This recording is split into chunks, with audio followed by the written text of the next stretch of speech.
esa es la tarea. Ustedes digan. Ustedes entonces escriben en A, B y C. Y después que escriben eso, leen lo que dice el profesor de Isócrates de los errores más comunes. Bueno. Pero ser introvertido o extrovertido tiene consecuencias importantes en la comprensión y la predicción del comportamiento humano. Eso fue justamente el gran trabajo de Eysenck, fue ver la amplitud que estos constructos quiere decir los conceptos estos, tienen para los psicólogos. Y además te diría que es un dato que si te pones canchero podés más o menos apreciarlo sin instrumental de medición especial. Bueno, vamos al trabajo práctico 14. El trabajo práctico 14 se denomina análisis factorial. Y acá dice como objetivo del trabajo. Aquí se enseña cómo una operacionalización, por ejemplo, introversión versus extroversión, como un concepto psicológico, así que nos sirve para comprender a las demás personas y para hacer predicciones sobre ellas. Entonces, aquí se enseña cómo una operacionalización puede analizarse ulteriormente para descubrir si se trata de un continuo unidimensional o si está conformado por dos o más dimensiones. ¿Qué significa un constructo unidimensional? Significa que vos podés ser introvertido o extrovertido, está bien, eso si lo medimos en forma nominal, si hacemos la medición. O más introvertido que uno o menos introvertido que el otro. Bueno, eso si lo haces en la forma, digamos, continua, una medición de tipo continuo. Pero acá viene la cuestión, estamos suponiendo de que hay una persona más introvertida que otra, o más extrovertida que otra, en términos absolutos. El análisis factorial nos permite distinguir que dentro de esa construcción introversión-extroversión hay más facetas de las que nosotros imaginamos, como por ejemplo, podés ser introvertido en el ámbito laboral, pero no en el ámbito familiar. Suponete que ese fuera el caso, que en el ámbito laboral son más introvertidos que en el ámbito familiar vos, donde ahí puntúas alto en extroversión. Bueno, entonces ahí, ¿qué dirías vos? Dirías que esa idea de que en la introversión y la extroversión, que son importantes para comprender y para predecir el comportamiento humano, bueno, tiene al menos dos dimensiones, o dos facetas, o dos aristas, o que es un concepto bifactorial, por eso análisis factorial. Hay dos factores que lo componen, eso es lo que está diciendo. En el ejemplo que se les da acá en el cuadernillo, es el caso de, bueno, aparece primero un pequeño test que hice yo también en base a respuestas de sí o no, para evaluar pensamiento mágico. Pero en fin, eso tendría que estar presente en la clase porque ahí lo hacemos para ver si tiene más de una dimensión o no, el pensamiento mágico. O sea, pero lo dejo ahí porque tendría que ser presencial la clase para que no se arme tanto lío. Veamos el otro ejemplo, el test de Nolan. Por cierto, los test son operacionalizaciones de conceptos psicológicos. Entonces, un test de inteligencia es la operacionalización o la forma de medir la inteligencia. Y lo mismo pasa con los rasgos de personalidad o con el pensamiento, en este caso, de, vamos a decir, el concepto de ser de izquierda o ser de derecha en política. Bueno, un señor que se llama Nolan se puso a estudiar eso. Entonces, ahí están las preguntas que les hacía. Cada pregunta es cómo operacionalizó él ser de derecha o ser de izquierda. En otras palabras, ¿qué cosas debiera preguntársele a un individuo para concluir si es de derecha o es de izquierda? O cuán derechista es o cuán izquierdista es, si quieren verlos en términos no de escala nominal, sino de ordinal, intervalar y proporcional. Bueno, comienza preguntándole por el servicio militar, si debe ser voluntario. Utiliza 3 categorías ahí, no utilice solamente 2 como habitualmente 2, sino sí, quizá y no. Bueno, hay otras veces que le ponen sí, muy probablemente, poco probable, y va. La variable dependiente ahí tiene más de 2 valores. ¿No? Habitualmente en los ejemplos que yo le estuve dando tiene 2 valores, el sí y el no. Acá dice sí, quizá y no, esa es la variable dependiente. Bueno, el gobierno no debe controlar los medios de comunicación, incluyendo radio, TV, la prensa y el internet. También las 3 opciones. Las regulaciones de actividad sexual y a la pornografía deben rechazarse y dejar esta al consentimiento de los adultos. Otra pregunta que le hace, ¿no? Son todas preguntas en realidad. ¿Deben eliminarse las leyes para los adultos sobre la posesión y uso de drogas? También la gente contesta. ¿Debe permitirse a los inmigrantes desplazarse libremente para vivir y trabajar donde quieran? ¿Las empresas del campo deben operar sin subsidios del gobierno? La sociedad resulta más favorecida con libre comercio que con las barreras comerciales y los aranceles. Bueno, etcétera, etcétera. No les leo todo, faltan pocas preguntas. Pero fíjense ahora lo siguiente. Cuando él está preguntando si es de derecha o izquierda, la operacionalización que hace la prueba esta, pregunta cosas muy diferentes. Algunas tienen que ver con, por ejemplo, uso y posesión de drogas. Otras tienen que ver con la cuestión económica. La fijación de un salario mínimo por la presentación de un trabajo propicia el desempleo.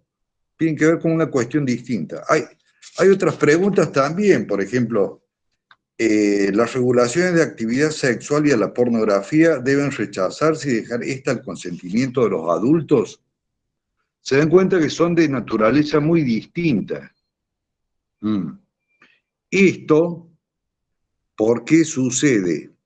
Porque Nolan trató de demostrar que el concepto de derecha e izquierda era bifactorial o bidimensional, o tenía 2 aristas, o no era homogéneo, así como para ponerlo todo en un solo eje, de mayor a menor, sino que había 2 ejes al menos, o 2 factores, o 2 facetas, o 2 dimensiones que hacían que vos puedas situarte en una como más de izquierda y menos de izquierda, y en la otra como lo mismo, más de izquierda y menos de izquierda, pero que son independientes una de otra.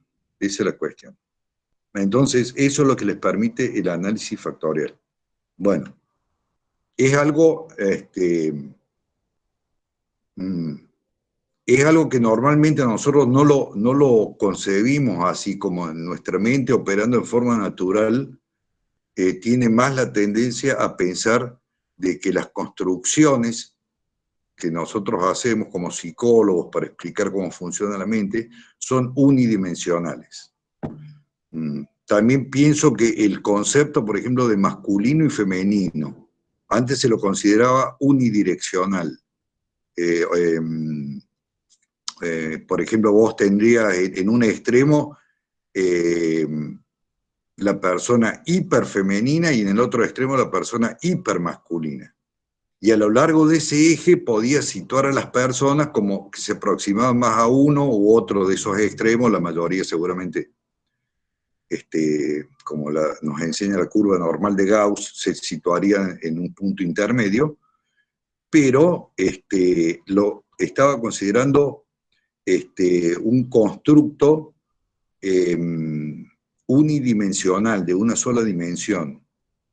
Bueno, pero uno podría preguntarse también si es unidimensional o si no hay más de una dimensión ahí.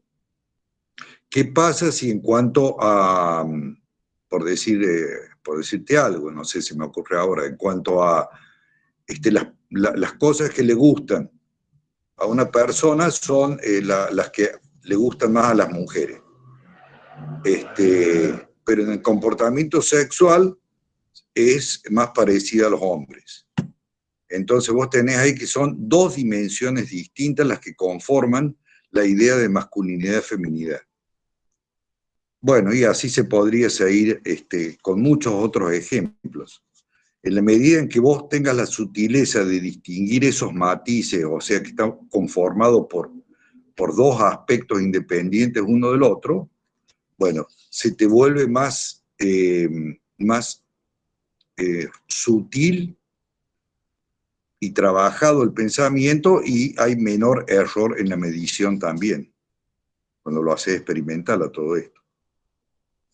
Y el último ejemplo que se da de operacionalización es justamente la inteligencia, porque todos, digamos, nos figuramos la inteligencia como algo, un continuo, unos más inteligentes que otros, pero resulta que puede ser en un aspecto muy inteligente, por ejemplo, en la parte verbal, y ser poco inteligente en la parte numérica.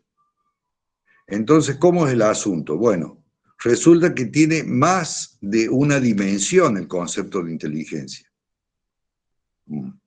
Entonces, en el caso de la inteligencia hay al menos 5 dimensiones distintas. Hay al menos 5 dimensiones distintas. Y eso puede ser que en algunas vos estés muy alto, en otras estés muy bajo, en otras intermedio y así por el estilo, porque son independientes una de las otras. Y bueno, y ese es el concepto, pero justamente la inteligencia sirve para ilustrarlo mejor que ninguna otra de las funciones psicológicas, porque es la más trabajada y donde más éxito se ha tenido en la medición. Bueno, vamos. Ahí se termina la unidad 3. Rebobinando entonces. ¿Cómo empezó todo? Los prácticos. Empezó con el rostro de los sospechosos, para mostrarles cómo se pueden hacer estudios de naturaleza descriptiva o estudios de encuestamiento. Cómo eso se puede procesar estadísticamente después. Si ustedes le agregan a eso, por ejemplo, en el ejemplo de los rostros de los sospechosos, si ustedes le hubieran agregado las elecciones en función del sexo de la persona, hubieran podido hacer un estudio correlacional ya.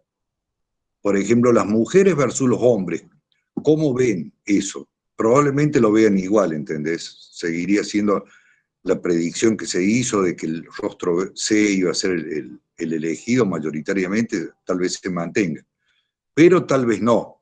Bueno, pero cualquier estudio donde vos le agregás, por ejemplo, la cuestión de género autopercibido, mejor todavía que preguntarle si es hombre o mujer, y bueno, entonces ahí ya podés hacer estudios correlacionales, porque estás ligando una elección o una preferencia haciéndola depender también del género de la persona.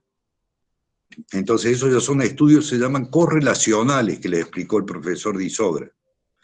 Y después, cuando ustedes pueden comparar, nosotros seguimos trabajando, espera, vamos a ver, seguimos con eso. Cuando pueden comparar dos grupos, entonces ahí ya se le vuelve estudio experimental. Y todo en base a experimentos de lápiz y papel, con técnica de encuestamiento, nada más. Que tienen que empezar a hacerlo ustedes, porque si están bueno, ya en el trabajo se pueden hacer muchas de estas cosas, ¿entendés? Y también, aunque no estés trabajando, si te gusta la investigación, ya podés empezar a hacerla y podés hacer estudios y podés aplicar incluso técnicas estadísticas, y son cosas que se pueden publicar. Descubrí cosas muy interesantes haciendo experimentos de lápiz y papel, y como le digo, en 1994 una persona ganó un premio Nobel, basándose en experimentos de lápiz y papel, tratando de demostrar de que Kahneman, justamente, que lo van a ver después, trató de demostrar de que en muchas ocasiones no somos racionales en nuestros juicios. Porque antes se consideraba de que la persona, en ciencias económicas se consideraba que las personas eran muy racionales en relación a lo que es los riesgos, sobre todo los riesgos económicos y toda la cuestión. Él demostró ahí que según cómo se presenten las cosas, se activan mecanismos que nosotros le llamamos heurísticos o mecanismos mentales que tenemos así para dar respuestas rápidas. Entonces ahí cometíamos irracionalidades. Bueno, pero ahí no sé, me adelanté mucho y tal vez los confundo. Entonces después, ¿cómo siguió el asunto? Se vio la importancia de las definiciones. Porque el lenguaje es polisémico, necesitas acotarlo de alguna manera. Y posteriormente se vio ahora el tema de la operacionalización y la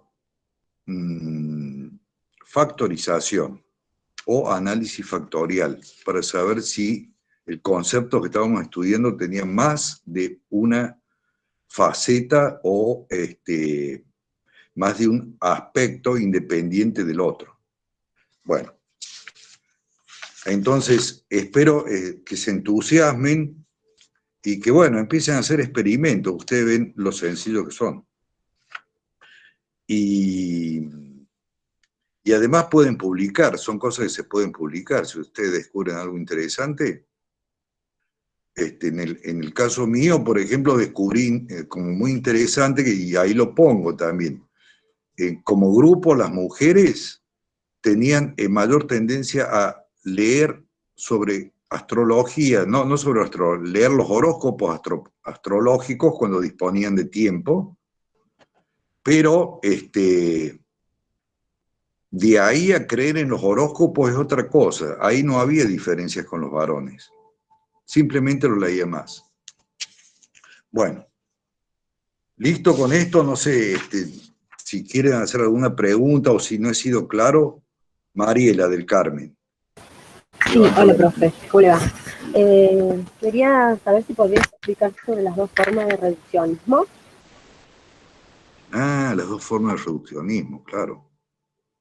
Sí, perfecto, me viene bien porque es un punto importante, porque el análisis factorial es una forma de reduccionismo, en el sentido de que vos reducís, por ejemplo, en inteligencia, te das cuenta que la cantidad de comportamientos inteligentes que podemos tener es prácticamente infinita. Desde saber abrir una puerta es un comportamiento inteligente, hasta resolver un problema lógico es un comportamiento inteligente, hasta aprender a hacer un nudo es un comportamiento inteligente. Entonces vos tenés tanta variedad que necesitas reducirla y decir, bueno, voy a considerar solamente, no solamente, todas estas cosas, estos ejemplos que le di de inteligencia, voy a decir, bueno, hay algunos tipos de inteligencia que requieren inteligencia manual, de hecho se llama así, inteligencia manual. Entonces hay gente que es muy hábil en entender cómo funciona algo y puede manipularlo y, bueno, te resuelven problemas, así, digamos, manualmente. Hay una inteligencia, como le había dicho, referida al lenguaje, hay otra inteligencia referida a las matemáticas, hay otra inteligencia referida a lo que se llama inteligencia social, también. Entonces, pero también inteligencia social, es como les decía, entender la vida social necesitamos inteligencia, pero hay tal variedad de situaciones que las reducimos a un solo tipo, le llamamos inteligencia social. ¿Y cómo las operacionalizamos? Bueno, ahí ve la persona que está haciendo el experimento, pero elige un muestreo de ese tipo de inteligencia, entonces dice, bueno, porque el test al final, ¿qué es? Es un muestreo de la personalidad, o de la inteligencia o de la personalidad. Le hace una serie de preguntas que trata de ser una muestra representativa de cómo sos vos para poder hacer de ahí una predicción estadística, siempre va a ser. Bueno, entonces por eso se le llama reduccionismo a esto, al análisis factorial. Hay un reduccionismo de otra naturaleza que le llaman ontológico, que es también una tentación muy presente, porque vos partís de esta... la cuestión es, ¿hay algún saber más importante que otro? Entonces, el reduccionismo ontológico dice que sí. ¿Por qué? Porque suponete que vos sos materialista. Entonces, ¿qué es lo más importante si vos sos materialista y si sabés que nosotros somos materia conformada, organizada de cierta manera y todo el resto de las cosas igual? Bueno, ¿qué vas a decir? Bueno, el estudio del átomo es lo más importante. Bueno, pero va a venir otra persona que te va a decir, sí, bueno, pero el estudio del átomo sí, pero si tenés un cerebro para estudiarlo al átomo, es lo más importante. Y para conocer eso, primero tenés que estudiar cómo funcionan las neuronas. Entonces, ya le va a saltar otro, que le va a decir, no, bueno, no, pero para saber cómo funcionan las neuronas tenés que antes estudiar la mente y qué es la mente. Y después le va a saltar otro que va a decir, sí, pero si no hay una filosofía atrás de eso, no podés hacer nada de lo anterior. Entonces, ¿qué es lo más importante de todo? No hay algo más importante que todo. Esa es la verdad. Cuando vean la relación entre la psicología y otras ciencias, también los va a persuadir que finalmente todas las ciencias se están alimentando una de las otras. No hay una más importante que la otra. Bueno, a eso le llaman reduccionismo ontológico o filosófico. Decir que hay algo que es más importante que el resto, algún saber más importante que el resto. Y en realidad no es así. Bueno, entonces, interesante lo del análisis factorial, porque hace la sutileza con que nosotros vemos el mundo y en el caso de que vayamos a experimentar, la sutileza del experimento y la precisión de los datos. Imagínate que si un concepto tiene más de una dimensión y vos lo ignorás a eso, siempre el resultado que vas a tener siempre va a estar contaminado. Esa es la otra cuestión, va a ser menos preciso. Por lo tanto, estadísticamente se va a notar eso, va a ser más difícil hacer cualquier tipo de predicción. Bueno, y ahí terminamos con la unidad 3. Entonces, conclusión, venimos con un cerebro muy poderoso, sí, lo reconozco, poderosísimo, pero no es Homo sapiens, sino Homo quasi sapiens. Bajo determinadas condiciones, cometes errores predecibles. Entonces, bueno, nada, eso te quería decir. Bueno, después, entonces, entramos al teórico práctico número 15, dice acá, el foco de la conciencia. Bueno, Boone definió la psicología como el estudio de la conciencia. No lo veo desacertado también. Es cierto que se estudia el inconsciente, pero se estudian los procesos inconscientes, los resultados son conscientes. Bueno, es una distinción epistemológica importante también. En fin, al estudiar la conciencia se ve que ésta ha evolucionado. Entonces, un punto importante, un mojón importante en la conciencia, en la evolución de la conciencia, es si vos podés prestar atención a algo. eh,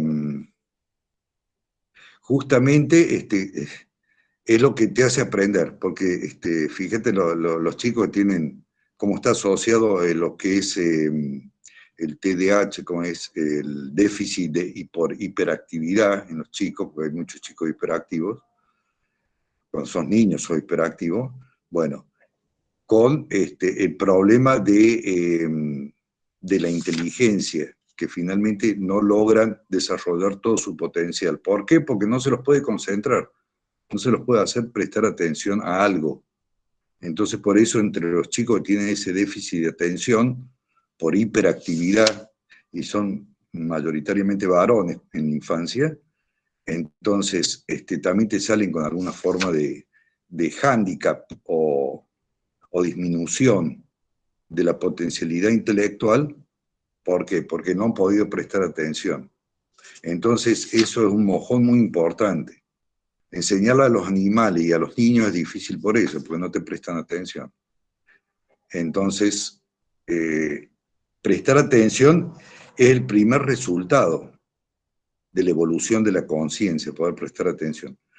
La conciencia tiene un foco, le llaman foco de la conciencia. El foco está en dónde prestás atención vos, o a qué estás prestando atención vos. Si el foco ese se reduce en el sentido de que le estás prestando atención a algo muy particular, como por ejemplo, qué sé yo, si ahora se me apareciese un animal acá, es un animal salvaje, ¿ves? Inmediatamente le prestaría atención a eso y dejaría de prestarle atención al resto.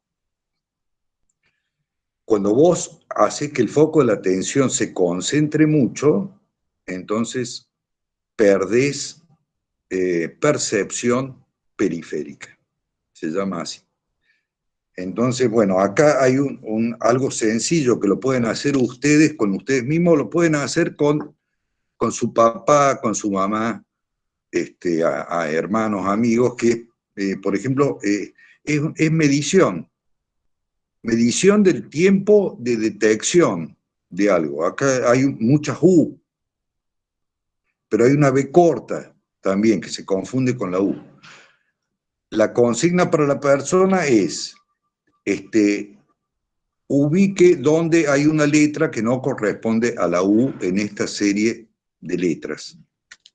Entonces, ¿qué lográs vos con eso? Que el foco de atención de la persona se concentre muchísimo.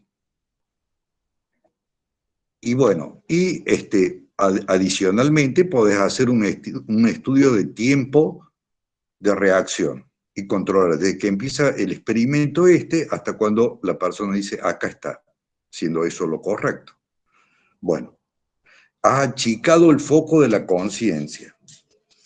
En el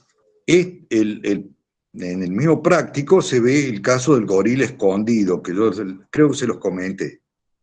Bueno, es un video que aparece ahí, pero también si le ponen el gorila escondido le va a aparecer lo mismo también, aunque no le pongan todas las... porque ahí justamente, ¿qué hace? Yo ahora que se los cuento, seguramente ya están ustedes alertados, pero tómenselo a alguien que no está alertado y prueben. La persona tiene que reducir tanto el foco de la conciencia, porque lo que le están pidiendo es saber qué equipo que tiene camisa negra se pasa la pelota entre sí, cuántas veces, y los que tienen camisa blanca, cuántas veces entre ellos. Obviamente una tarea que te requiere mucha concentración. Bueno, a todo esto, ¿qué pasa en el interín? Pasa un gorila y se da incluso el lujo de hacer de hacerse así, golpearse el pecho ante las cámaras y sigue después caminando y sale de la escena.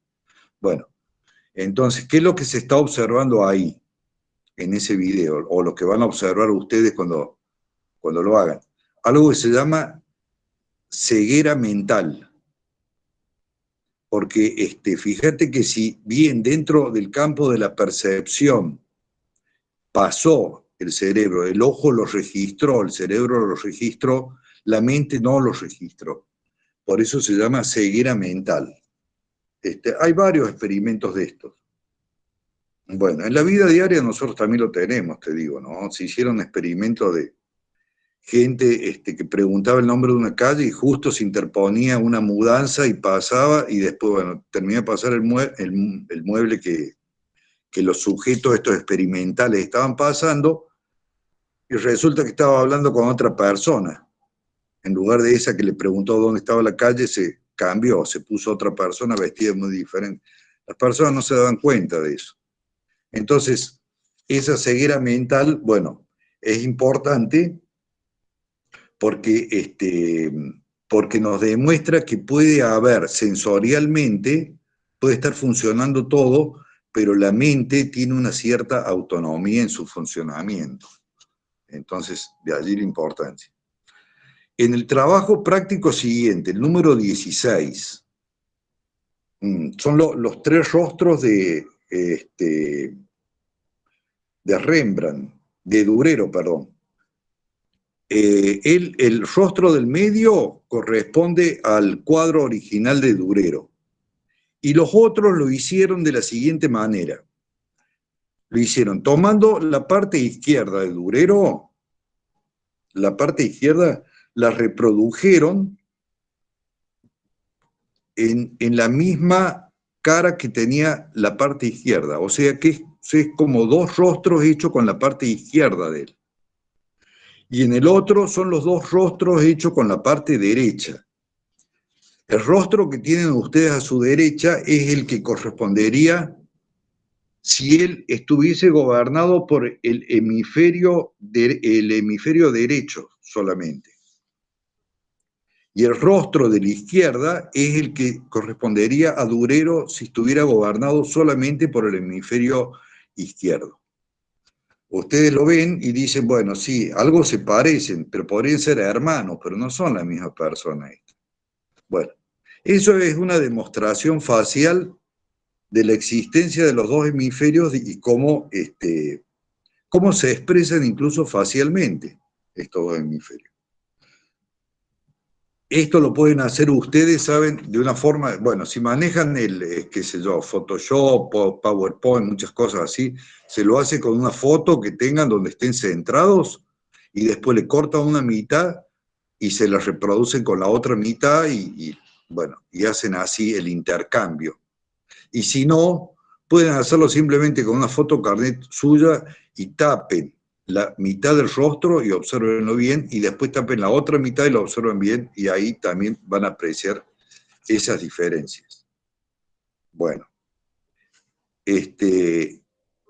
recuerdan entonces que en el programa se vieron ahí en introducción las teorías evolucionistas, está la teoría de los tres hemisferios, de cómo fueron evolucionando tres capas en el cerebro, después la teoría de los dos hemisferios, que esta que estamos viendo ahora, que estamos gobernados por el hemisferio izquierdo y el hemisferio derecho, y después también se vio la teoría psicoanalítica. Estas teorías, la psicoanalítica es la más psicológica de todas, y las otras son más de origen biológico, pero tienen derivaciones psicológicas también. Entonces, acá hay muchos nexos en común. ¿Por qué? Porque la parte más emocional de los seres humanos, y por lo tanto la parte que tiene más relación con los procesos inconscientes, es la del hemisferio derecho. Y la parte más racional nuestra, y que tiene más vinculación con los procesos racionales conscientes, es la parte izquierda. Estos dos hemisferios están sincronizados. La idea, la prueba que están sincronizados es que nosotros nos consideramos un solo individuo, un único individuo. Pero van a observar ahí, esto no acá en el cuadernillo, pero en el texto de cátedra van a observar que cuando se dividió el cerebro en dos, recién en 1980 se permitió hacer una cosa así, ahí se vio de que no, de que había como dos sistemas de gobierno en el cerebro, que podían ser independientes uno del otro. Y bueno, es medio escalofriante eso que les cuento, pero es así, parece ser que es de esa manera nomás. Y bueno, y eso lo van a ver, eso lo ven en el capítulo 4, pero está en el texto. Se llama la célebre polémica entre McDougall y Fechner. McDougall decía que si se dividía el cerebro en dos, se mantenía la unidad original de la conciencia, o sea, te seguías considerando vos mismo, una sola persona, y ya está. Mientras que Fechner decía que no, que aparecían dos conciencias distintas. Bueno, más bien le dio la razón a Fechner, el experimento. Entonces bueno, esa es la parte del práctico correspondiente a hemisferios cerebrales. En la misma unidad número 4 se estudian los estados alternativos de conciencia.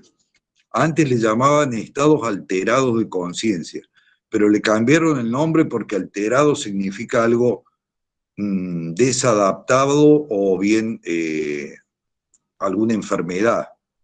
En realidad son formas alternativas de cambiar el estado de la conciencia que nosotros tenemos. Bueno, el primero que se enseña,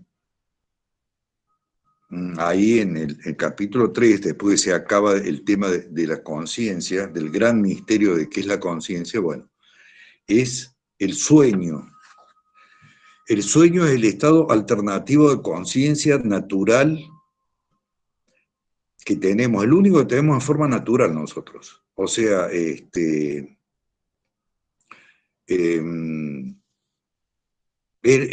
único que te diría que es involuntario, porque las otras cuestiones, nosotros tenemos algo que se llama la mente operando en modo de defecto, se le llama así cuando vos estás, sería lo contrario de estar con el foco de la conciencia concentrado, es cuando estás con el foco de la conciencia muy abierto porque no tenés nada que te exija, ninguna tarea que cumplir, ni nada que te esté perturbando, ni nada que te exija concentrarte en algo. Entonces ahí la conciencia empieza, vamos a decirle así, a divagar. Pero no se le llama divagar en psicología, sino se le llama modo de defecto o actuación por defecto de la conciencia. Ahí es cuando se producen daydreamings. Daydreaming quiere decir fantasías diurnas, ¿no? Porque vos las tenés mientras estás despierto. Se ha estudiado poco eso en psicología.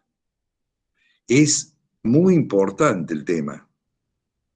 Y si te fijas vos, si a una persona le preguntale cuál es tu daydreaming o cuáles son tus daydreaming o contame algún daydreaming, normalmente prefieren no hacerlo, porque se ve que de alguna manera está revelando algo que lo vuelve medio vulnerable al individuo. Bueno, pero son muy interesantes. Sin embargo, si ponen ahí daydreamings en Wikipedia nomás, ya le saltan muchos autores que han trabajado sobre el tema. Bueno, pero eso no es un estado alternativo de conciencia, ¿entendés? Porque vos ese estado en cualquier momento y además sabes que es algo irreal. En el sueño cambia la cosa. ¿Por qué? Porque no es voluntario lo que vayas a soñar. Y en segundo lugar, porque las leyes, como vos haces daydreaming, estás siguiendo ciertas leyes de la lógica, ¿entendés? Vos tenés un daydreaming que te encontrás con un viejo amigo, una vieja amiga, entonces todo eso, pero hay una congruencia en todo el sueño, no puede haber cosas incongruentes ahí, como salirse de ese escenario y pasarse a otro así nomás. Bueno, en los sueños, sí, hay algo que se llama la bizarrería del sueño. Vos te dormís a la noche, bueno, a la hora y media de haberte dormido, empezás a soñar. Soñás más o menos 15 minutos.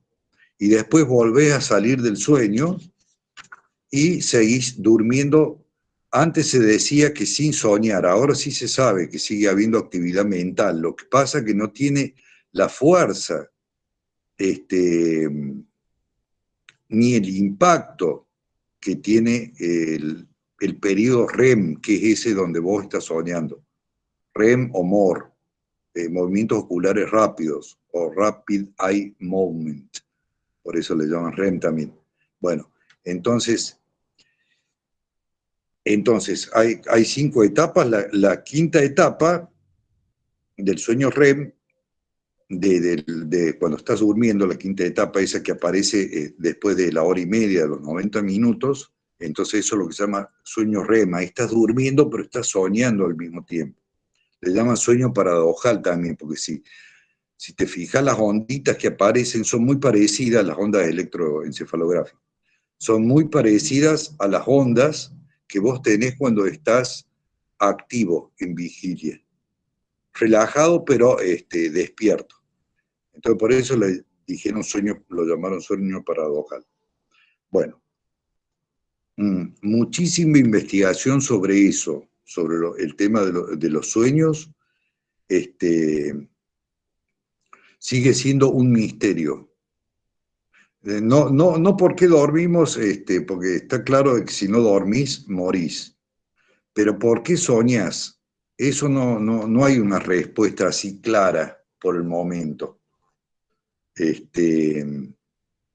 Se han conjeturado muchas cuestiones sobre eso, pero no está bien entendido todavía. Hay mucha información, sin embargo, sobre eso dispersa, ¿entendés? Por ejemplo, hace poco leí que las mujeres recordaban mejor los sueños que los hombres. Bueno, cosas por el estilo sí, te van apareciendo mucho, que los sueños de los niños son diferentes a los adultos, cómo va evolucionando los sueños, a qué edad se sueña más, a qué edad se sueña menos, sueños frecuentes, sueños infrecuentes, toda esa cuestión tan estudiado. Hay sueños que son más frecuentes en las personas, otros más infrecuentes, eso con Big Data también lo saben, pero la razón última de por qué soñamos, eso no se sabe. Entonces ha quedado como un bastión un poco todavía del misticismo. Aunque obviamente es un fenómeno que es estudiable en forma experimental. De hecho, se han intentado hacer varias experiencias sobre eso, algunas exitosas, pero la respuesta última se ignora.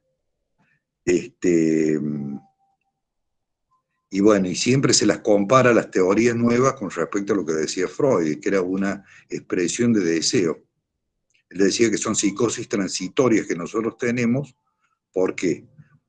Porque fíjate vos, la mayor parte de las veces en el día nosotros tenemos que reprimir la bronca, la frustración, la bronca, el enojo. Y después también tenemos que reprimir, según Freud, tenemos que reprimir la sexualidad. Entonces él decía que el sueño era justamente un mecanismo que tenía la mente para hacer surgir esas cosas. Y entonces, de esa manera, poder funcionar menos comprimido, gracias a eso. Y también se suponía en ese momento que si vos a una persona la privabas del periodo REM, MOR, o cuando está soñando así más fuertemente, más vívidamente, también caería en la locura. Pero eso se demostró, fíjate acá justamente el método experimental, demostró que no es así. Más bien demostró de que no hay un efecto claro por privar a las personas de soñar. Y también se dio el descubrimiento que le llama la atención a muchas personas, de que privar a las personas de periodo REM, o sea, privar de sueño, le disminuía la depresión. Eso también es una cuestión contraintuitiva, porque normalmente se piensa de que si vos soñas, entonces, bueno, de hecho los fármacos como los ansiolíticos, todo eso te disminuyen el sueño REM, digo, ¿no? Y el alcohol también te lo disminuye. Bueno, hay varias cuestiones que disminuyen el sueño REM. También salió recientemente el descubrimiento, eso Freud no lo vio en su época, y el psicoanálisis tuvo mucho problema en aceptarlo, los sueños lúcidos. Los sueños lúcidos es cuando vos estás durmiendo en el periodo REM y estás al mismo tiempo consciente que estás soñando. Al comienzo se pensó de que era una falsa idea, pese a que está reportada desde la época de Aristóteles eso, y aún antes. Se pudo, a partir de 1950, que es cuando descubren el periodo REM, 1953, entonces ahí pueden demostrar ellos de que no, que es cierto que personas en el periodo REM están conscientes. Más ahora se lo puede demostrar. Entonces, están conscientes de que están soñando y al mismo tiempo, bueno, ahí vino el problema para el psicoanálisis. ¿Cómo explicar que una actividad inconsciente como soñar sea al mismo tiempo consciente? Entonces hubo recién, en 2005, empezaron a decir, bueno, es así nomás, hay que buscarle otra explicación a esto. Muy interesante, entonces, el tema de los sueños, y también lo que más nos interesa a nosotros, imagino que a ustedes, es si tienen algún significado, si llevan alguna forma de mensaje, si es algo, un mensaje encriptado, o si es efecto del azar, porque hay varios que han propuesto eso. Simplemente el cerebro no puede quedar inactivo y eso hace que conduzca a que que las neuronas se empiecen a ligar unas con otras de una forma aleatoria.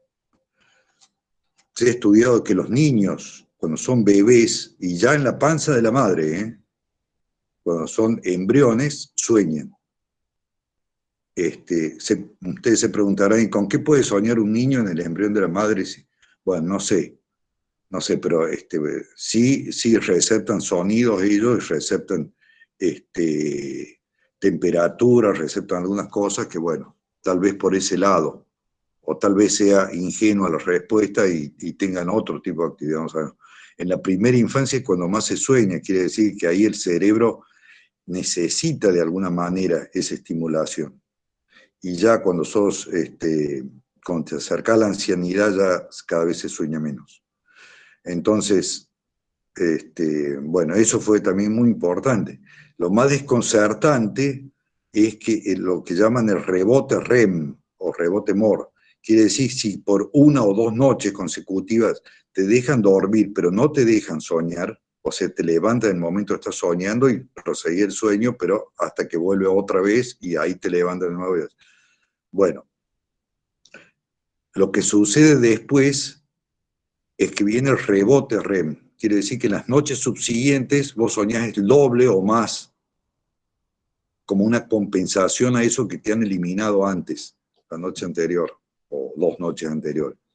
Bueno, eso también te habla se llama homeostasis eso, lo van a ver en el capítulo 6, a la homeostasis. Quiere decir que se busca tener un nivel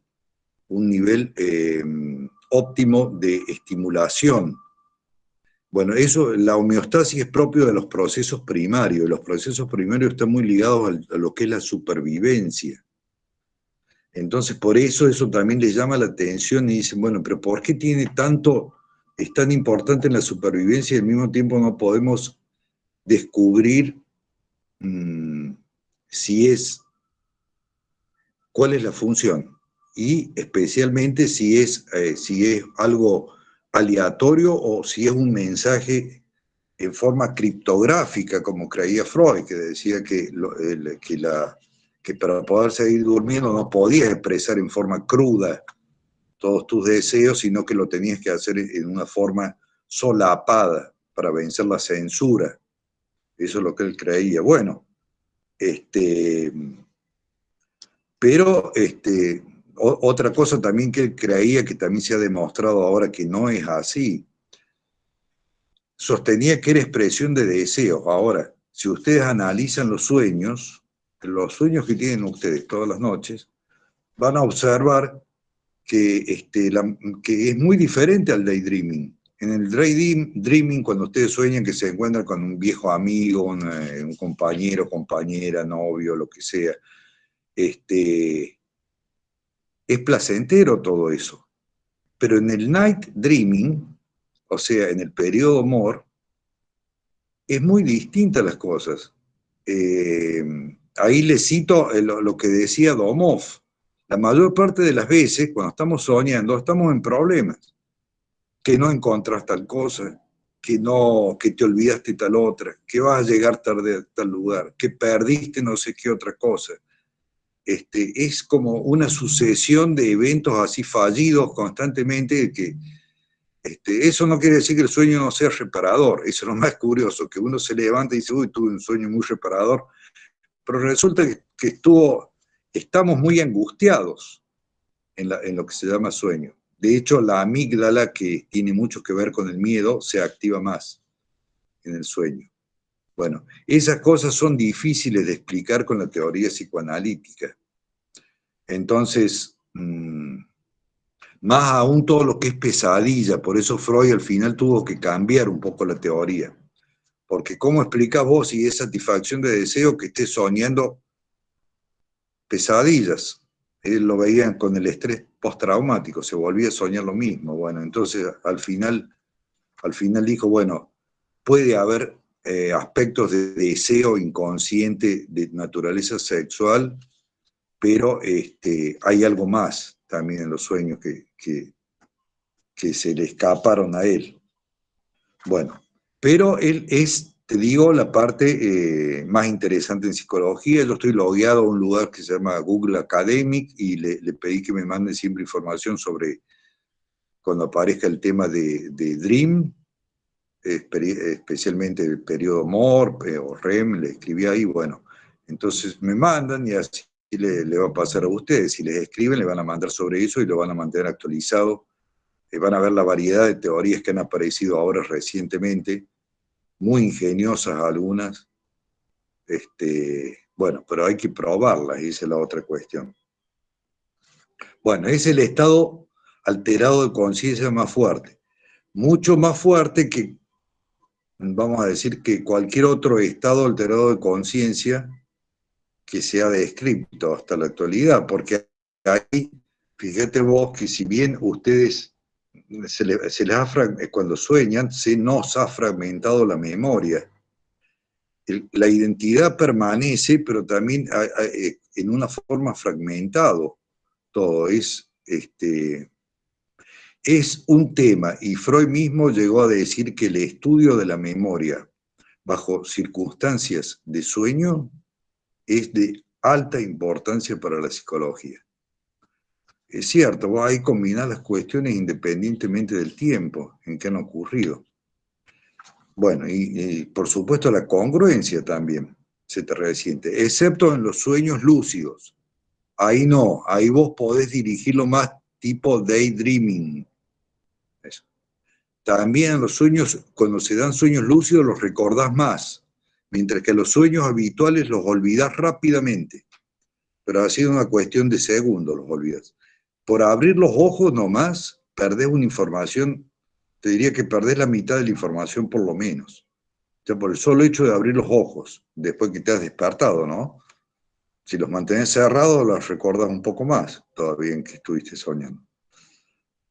Bueno, después, el trabajo práctico 18 comienza,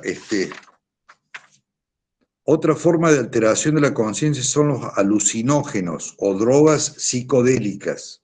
Psicodélicos quiere decir expansor de la mente. Se la puso un escritor que se llamaba Aldo Huxley. Quizá ustedes hayan leído un libro de él que se llama, muy conocido, que se llama, bueno, no me acuerdo el título en español. Ah, ya está. Un mundo feliz, se llama. Bueno, era una persona que estaba muy, muy ligada al misticismo. ¿Por qué? Porque estos expansores de la mente tienen alguna vinculación con lo que es o te activa más, no quiero decir pensamiento místico, pero sí te diría que te activa más el hemisferio derecho. Creo que el sueño también te activa más el hemisferio derecho que el izquierdo cuando estás soñando. Y estas drogas creo que también que te liberan más actividad del hemisferio derecho que del hemisferio izquierdo. O sea que el hemisferio derecho donde está la parte más emocional y más ligada a lo que llamamos lo inconsciente. Bueno, acá este práctico en realidad es para leerlo nomás, porque la foto de esta persona, Timothy Leary, que fue injustamente expulsado de la universidad porque él defendió el LSD en la década del 70.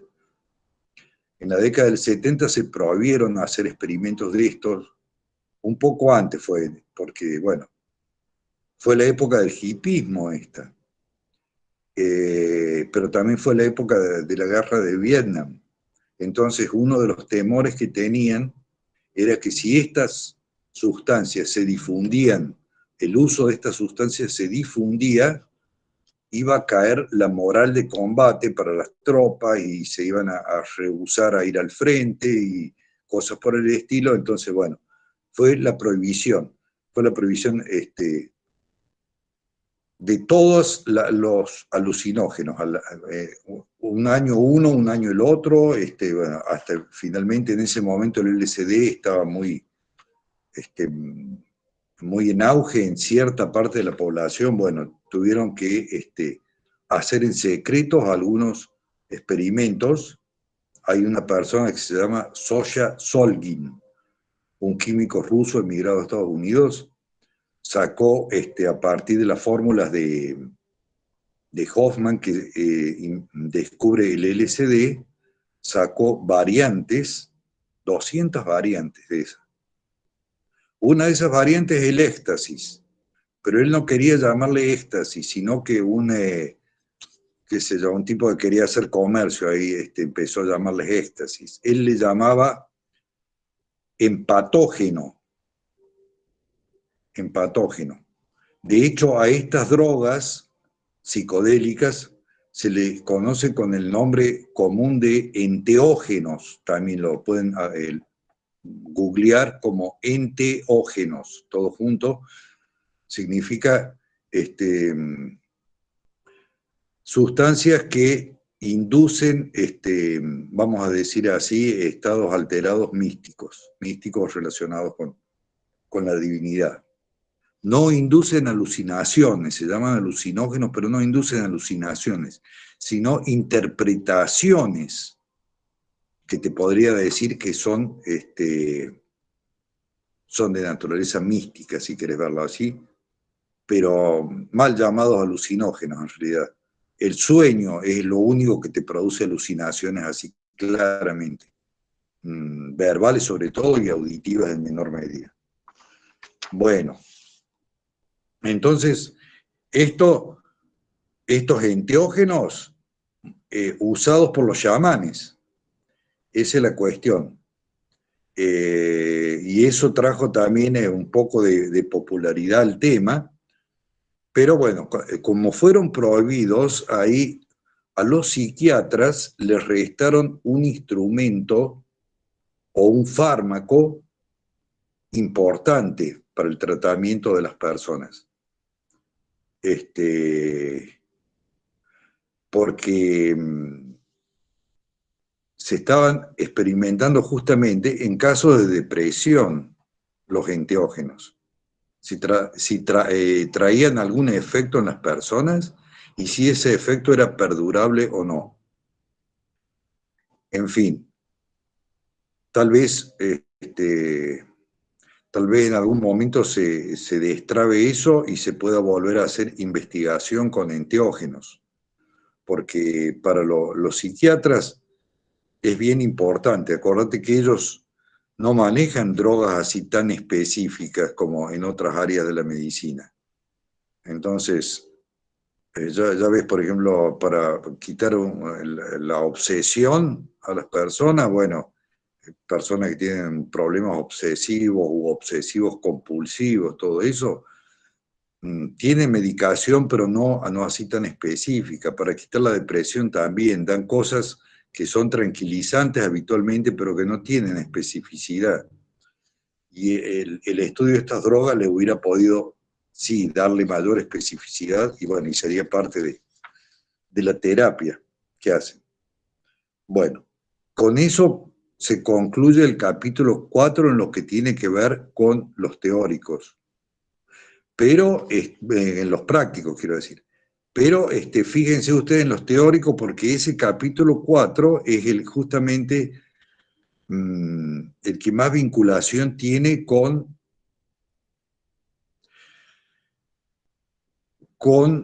te diría, la religión.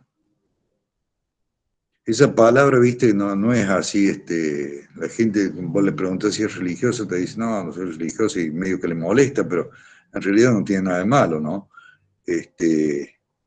Pero ustedes ahí van a observar cómo toda esa parte, todo ese capítulo va bordeando todo lo que es la concepción que tenemos nosotros de la persona humana, y también el tema de la existencia del alma. Quizá esto le suene raro, esto que le estoy diciendo, pero también es una posibilidad, la existencia del alma. Lo que pasa es que todavía no se está en condiciones de hacer ninguna afirmación sobre eso. En fin, muy, muy polémico y muy debatible.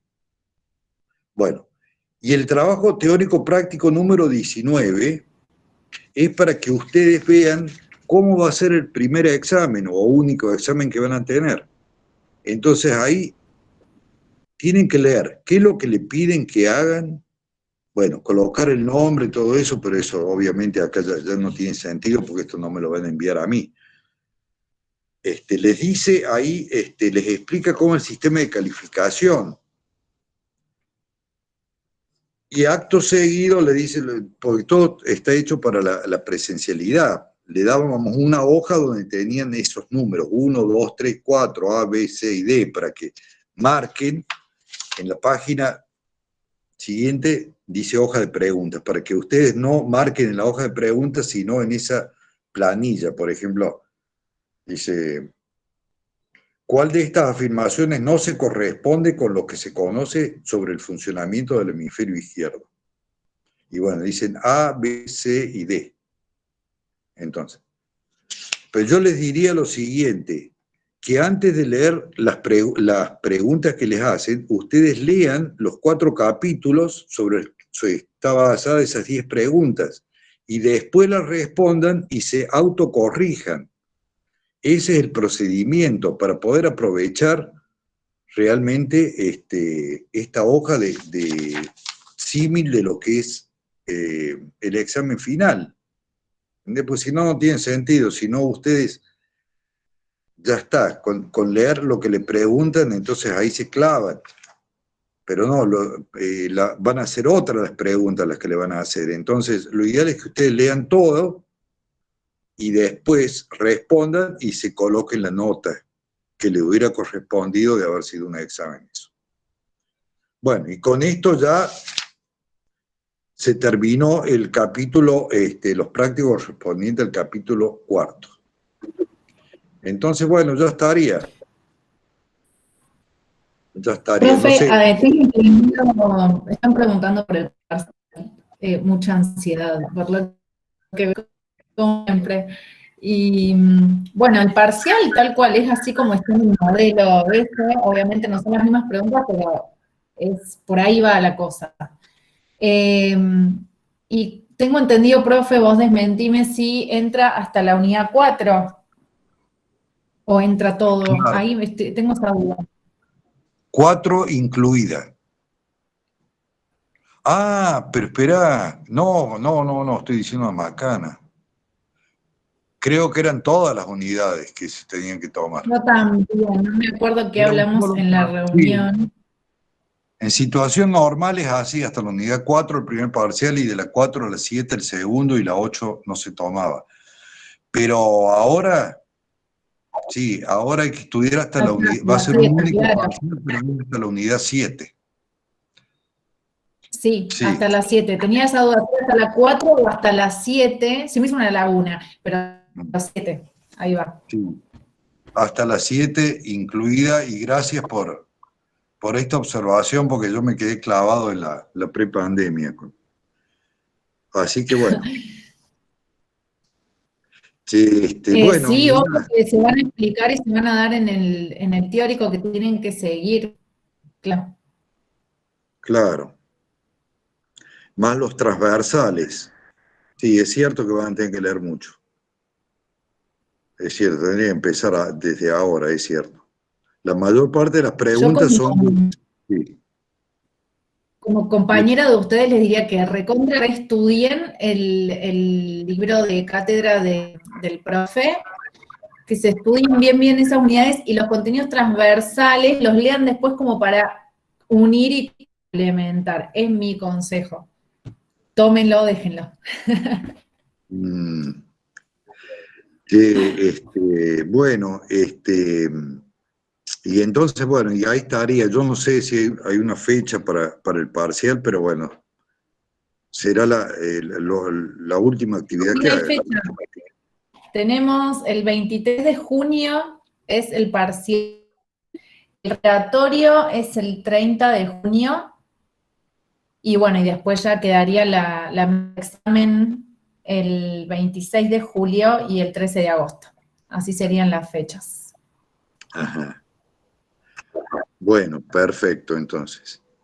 Bueno, Otra cosa que aviso, sí, otra cosa. Cambios de fue, chicos, eso. O sea, les aviso que no se puede hacer nada. Eso ya se hizo, ya se pasó la lista de las personas que se llegaron a anotar. Ya está, lamentablemente no se puede hacer nada. Ya no depende de nosotros. A esta altura no depende de nosotros. Es despacho y bueno, lamentablemente así. Así que rindan en su comisión en la que estén anotados, por favor. ¿Qué así más es. pregunta? Y bueno, No, entonces no ya hay práctico evaluativo. Los trabajos prácticos no se entregan, yo verifico la asistencia de quien vea los videos, digamos, y si no también de quien está acá. A mí esta grabación me queda con los nombres de quienes estuvieron también. Yo tengo una duda. De los videos que se van a contratar la asistencia, tengo un merengue en la cabeza. ¿Cuáles son los que hay que ver bien? No, estos encuentros.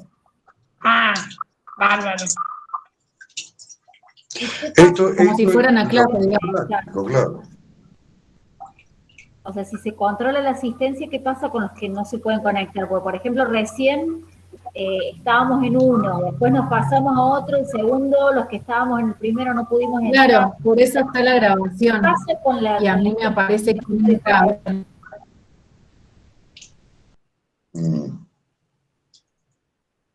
En la grabación a mí me figura quién entra al Drive a ver la clase. a la clase grabada? Claro. Claro, Sol, pero si no podemos entrar, yo estuve un montón para poder entrar. ¿Cómo, A ver cómo las clases o al Meet. ¿La clase grabada o al Meet? Ahora. No, ahora. La clase grabada. A las dos Ay, clases. perdón, la decimos mañana.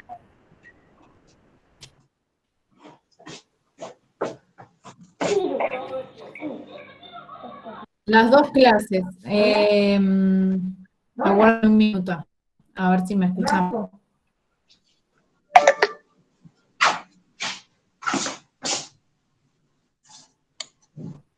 A ver. Clases grabadas se ingresa con el usuario UNC sí o sí, no hay otra forma de ingresar. Entonces, ahí también lo bueno de ese usuario es que a mí me aparece quién entró con nombre, segundo nombre, tercer nombre, ese apellido, o sea, me figura a mí todo completo. Eso es, por eso, digamos, todos insistimos con el usuario UNS. cómo se hace ese usuario está puesto en ABP cómo se hace, y ahí en Facebook también puesto cómo se hace. De ahí entran directamente, van al link del Drive y entran a las clases grabadas. Eso por un lado, configura quién entró, quién vio y listo. Y las clases estas, a mí ahora nosotros cortamos la llamada y me llega un Word con el listado de los que estuvieron acá. Perfecto, gracias.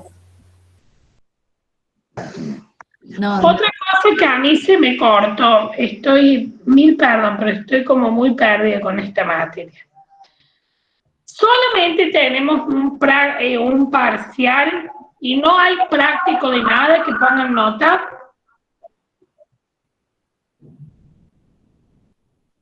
No, Gracias. Yo quiero consultar algo. sí, Julieta.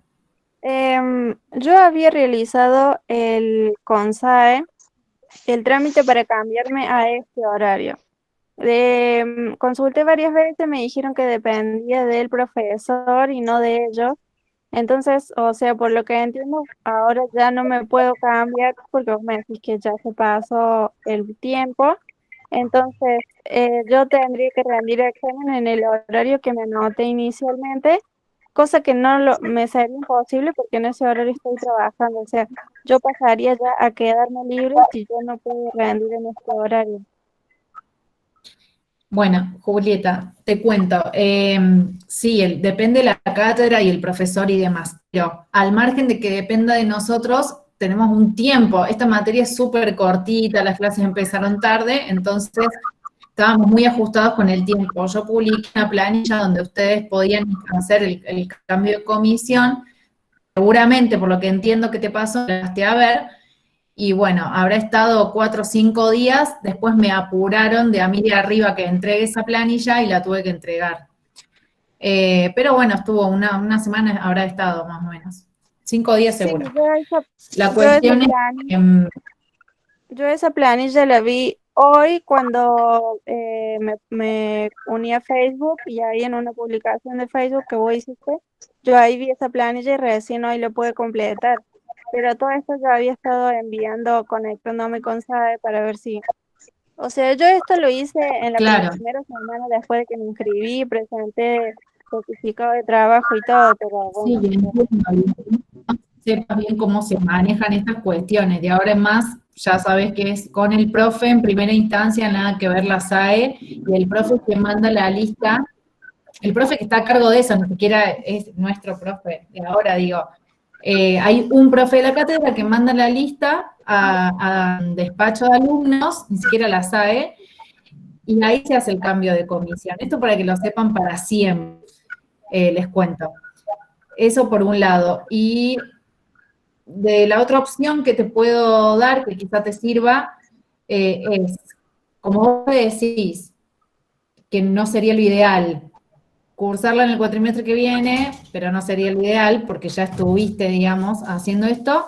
Y si no, yo te recomiendo esto de la virtualidad, hablar con tu profe, con el que estés inscripta, decirle que vos trabajás, de que podés conseguir un certificado de alumno trabajador y que te proponga otro horario, te abra un espacio, un horario diferente para que puedas rendir. Eso se puede hacer. Tendrías que hablar directamente esto con tu profe. claro, claro, sí, sí, entendí. Bueno, gracias. Yo voy a tratar de comunicarme. Yo intenté comunicarme de todas formas con el profe Aguirre, pero bueno, como vi que otra compañera estuvo comentando esto de que el profe Aguirre no contestaba en el foro y esas cosas, entonces quedé como muy perdida, pero bueno, voy a tratar de buscarle la solución y bueno, te agradezco igual. Nelly, cualquier cosa me avisa. A ver si te puedo dar, pero iría por la cosa.